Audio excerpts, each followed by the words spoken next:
আমি কিন্তু মেশিন চালাইতে পারি, গল্পের জোর ছিল। আমি যদি প্রকৃত প্রডিউসার হই আমি অশ্লীল ছবি বানাবো না। জগতে যখন ঢুকছি তখন এটা শেষ দেখে ছাড়বো। জাস্ট আর্টিস্টকে এটা শুনে বলে দিতে পারতাম এই ছবি কত ব্যবসা হবে। প্রদর্শন করে আমি সবচেয়ে বেশি টাকা কামাইছি বেদের মেয়ে জ্যোৎস্না, লাইলি মজনু, রঙিল রাখাল বন্ধু, রঙিল রূপবান, চন্দনদ্বীপের রাজকন্যা।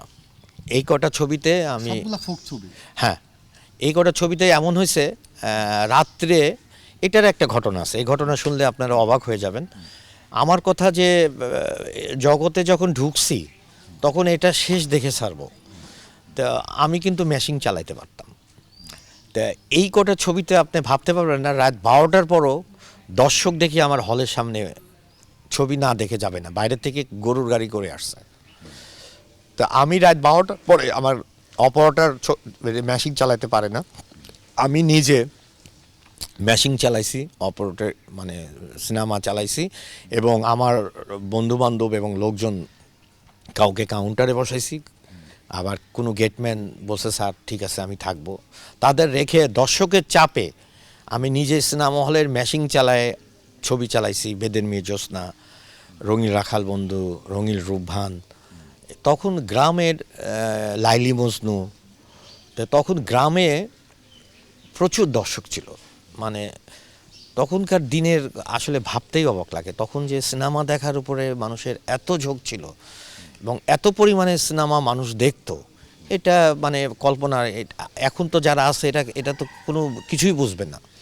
আমরা যে স্বর্ণযুগটা পার করে এসেছি এটা মানে ভাষায় প্রকাশ করতে পারবো না যে কি কমার কারণ কি আপনার কি মনে হয়? আচ্ছা, দর্শক কমার কারণ হচ্ছে তখন গল্পর মানে গল্পের জোর ছিল।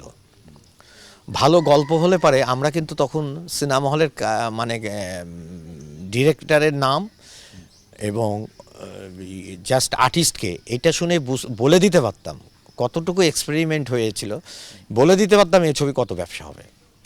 মানে আমরা দর্শকের এখন তো দর্শক কমে গেছে, কারণ হচ্ছে তখন টিকিটের রেট ছিল আপনার 20 টাকা 50 টাকা হাইয়েস্ট, ডিসি 50 টাকা, হ্যাঁ আরও 50 টাকা, মানে 50 টাকা পর্যন্ত, হ্যাঁ হ্যাঁ হ্যাঁ, মানে লাস্টের ফিনিশিংয়ে 50 টাকা ছিল।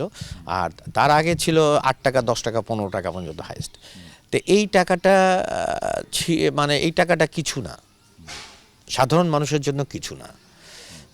তারপরে যখন অশ্লীল ছবি চলে আসলো তখন এই দর্শকগুলা হলমুখী হলো না। কেন? সপরিবারে তো বসে ছবি দেখবে।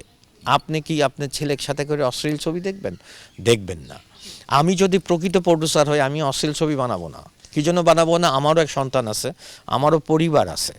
তা আমার পরিবারের কাছে তো আমি কোনো সময় মানে আমার টাকার জন্য আমার নিজেকে বিকৃতি করতে পারবো না এবং নিজেকে মানে কিছু করতে পারবো না। এই জন্য আমরা ইচ্ছা করলেও অশ্লীল ছবি বানাবো না এবং অশ্লীল ছবি কাছে যাব না। এই অশ্লীল ছবি আসার পরে দর্শক কমে গেছে।